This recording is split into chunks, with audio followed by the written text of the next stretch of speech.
የተከለከለ አጭር እውነተኛ የፍቅር ታሪክ ክፍል 1 ተራኪ የቲ በንያስ።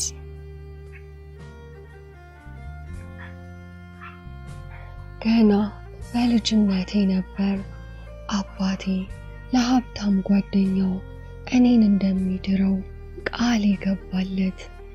እኔ በአባቴ ሐሳብ ባልስማማ አማራጭ አልነበረኝምና ባልፈልገውም ሁለተኛ ደረጃ ትምህርቴን እንደጨረስኩኝ የአባቴ ጓደኛ ከዚህ በኋላ እንድማር ባለመፍቀዱና ከአባቴ ጋር በመስማማታቸው እንዳገባ ተወሰነ። ድል ያለ ሰርግ ተደግሶ ዓለሜን ሳላይ ዓለምሽ ተብሎልኝ ተጋባን። ለመጀመሪያ ቀን ባሌ ቤት ስገባ የእስር ቤት ሕይወት አንድ ብዬ መጀመሬን ለራሴ ያሰብኩት።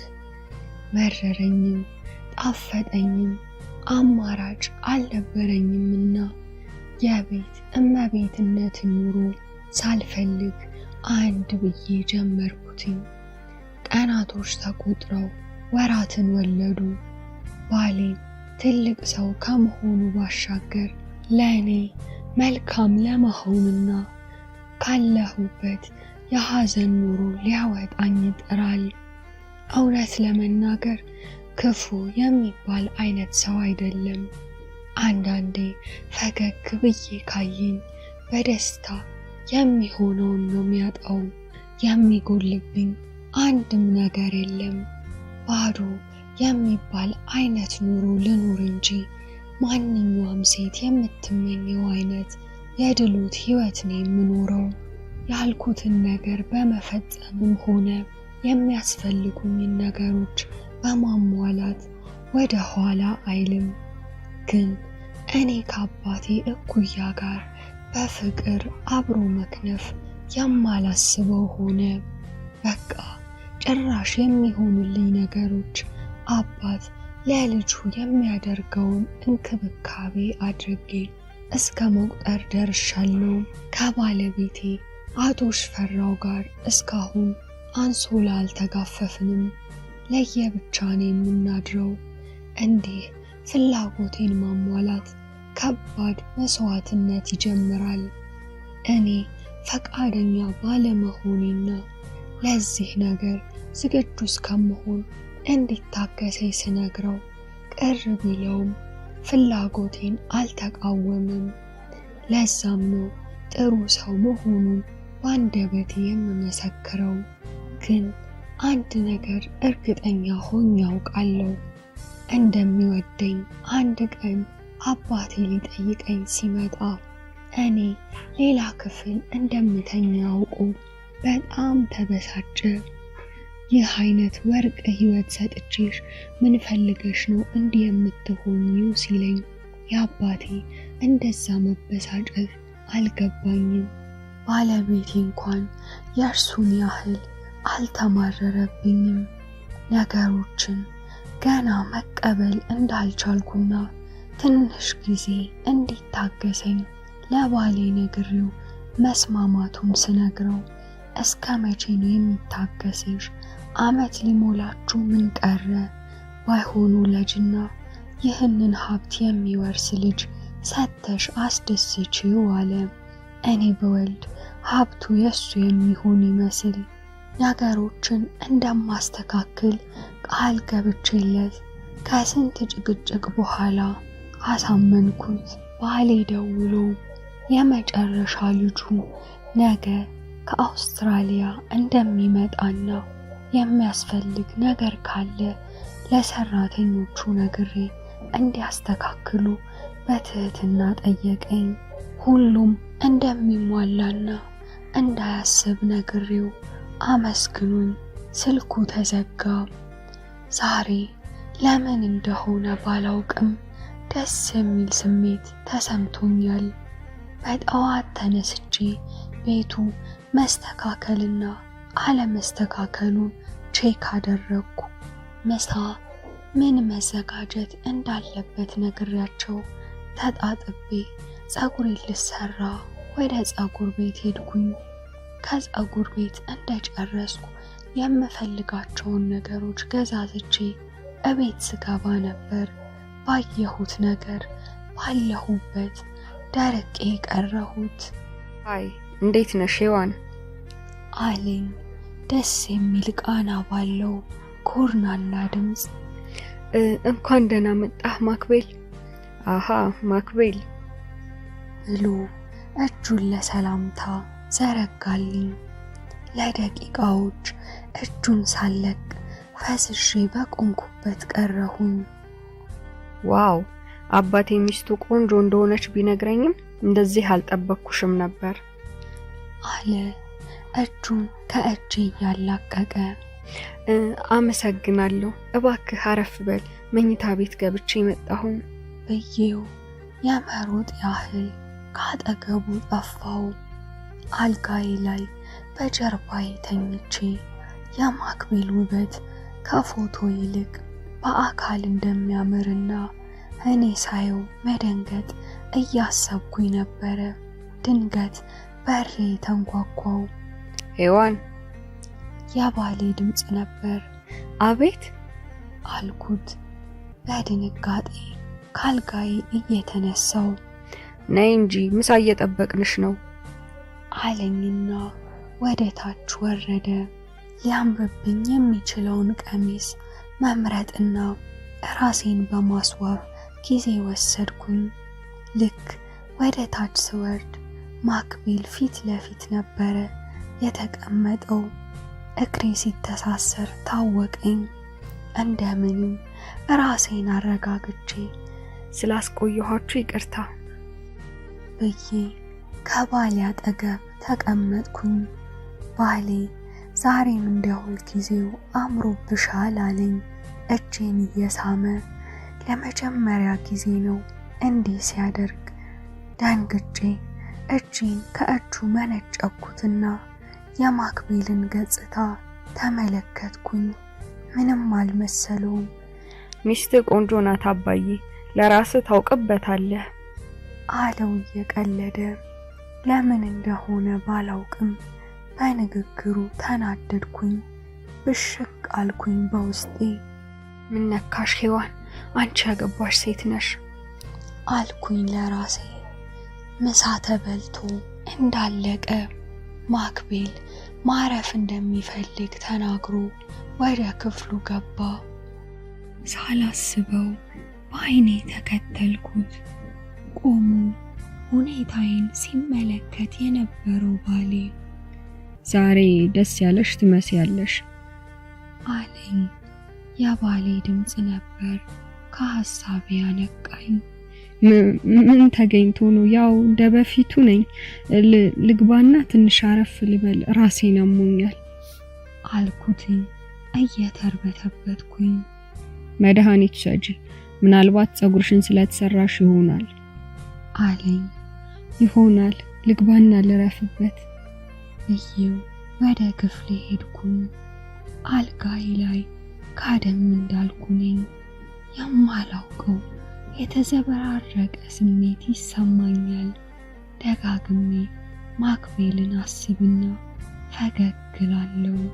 በራሴ የባህሪ ለውጥ ግራ ብጋባና ማክቤልን ላለማሰብ ብሞክር ሊሆንልኝ አልቻለም።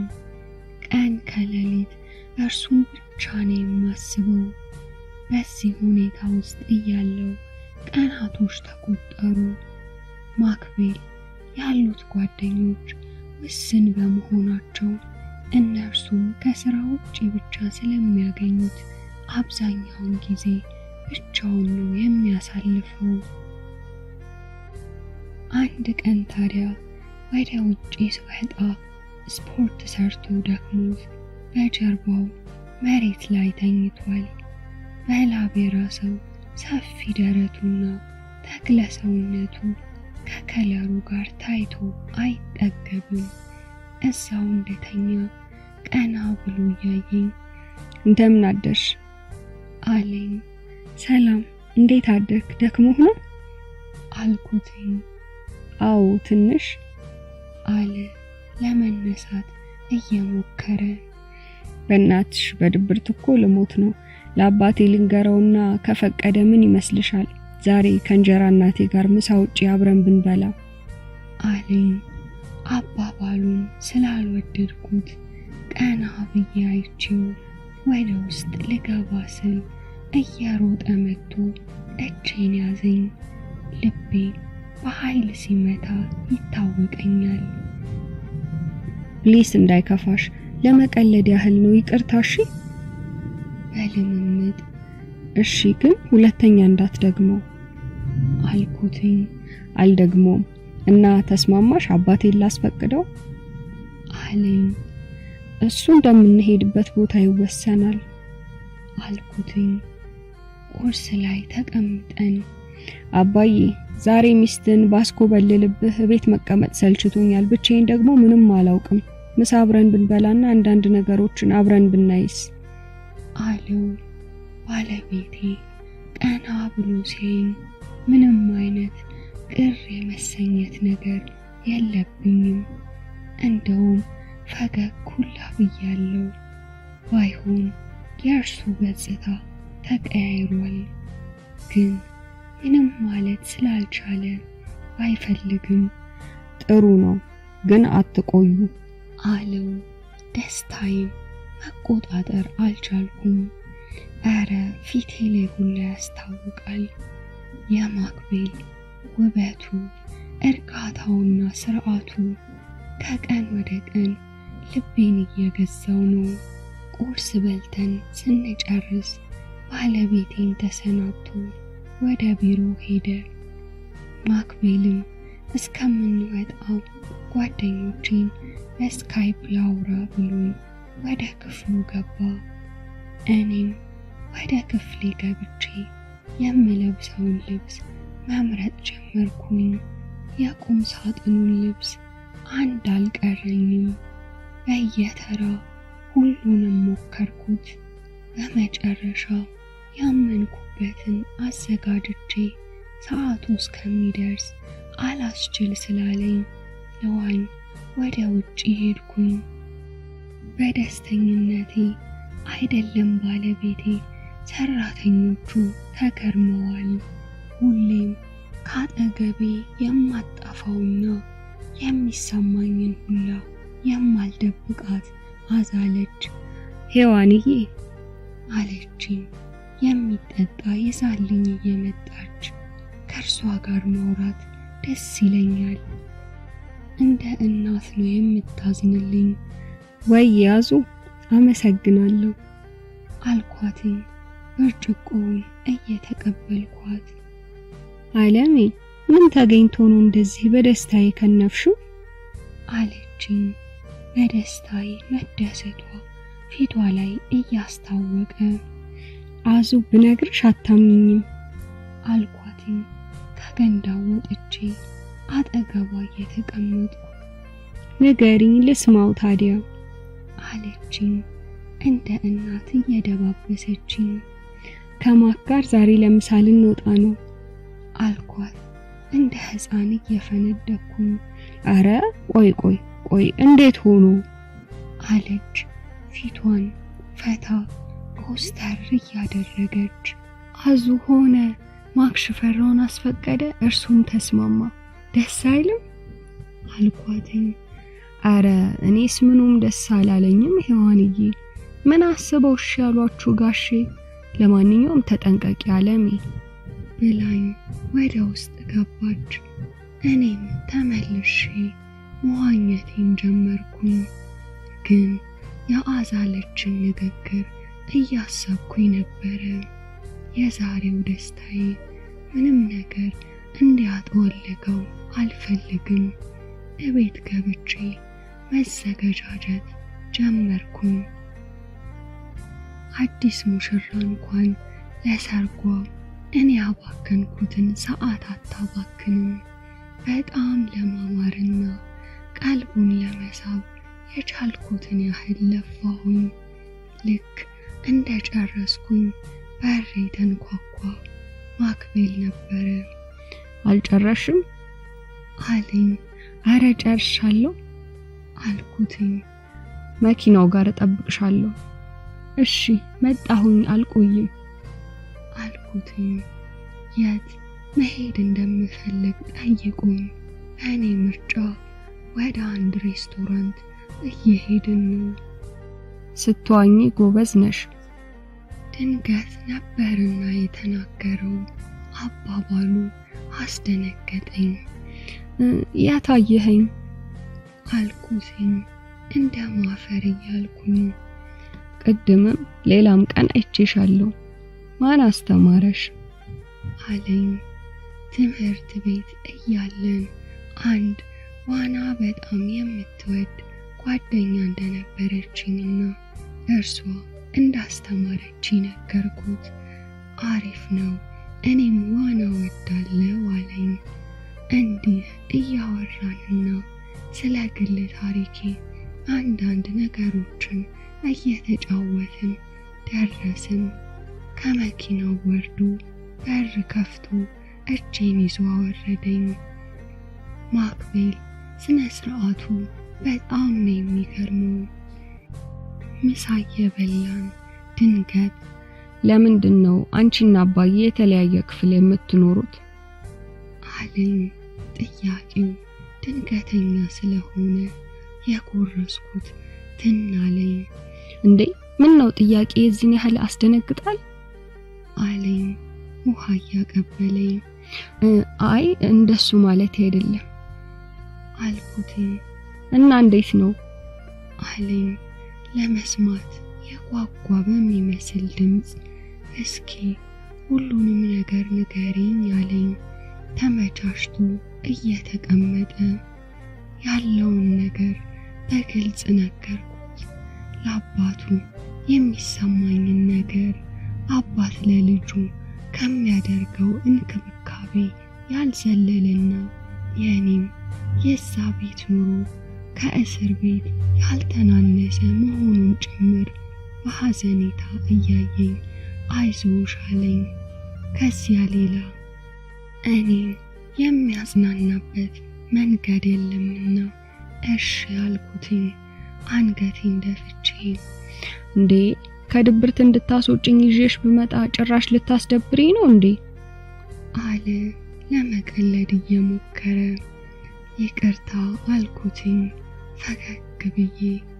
ታዲያ አሁን የት እንሂድ? ዛሬ ባንቺ ምርጫ ነው አለኝ።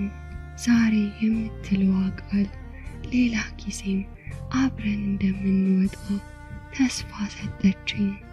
ከዚያ ቀን በኋላ አባቱን እያስፈቀድን አንዳንድ ጊዜም ዝም ብለን እየወጣን መዝናናቱን ተያያዝነው። ሲለንም እያመሸን መግባት ጀምረናል። በቃ የማንሄድበት ቦታ የለም። ከማጋር ስሆን ሁሉን ነገር እረሳዋለሁ። ህይወቴ በደስታ ተሞላች። ቅልጥ ያለ ፍቅር ይዞኛል። ቀንም ሌሊትም የማስበው ስለ ማክ ብቻ ሆኗል። ማክም ፍቅር ሳይዘው አይቀርም። የተከለከለ ክፍል 2 ይቀጥላል።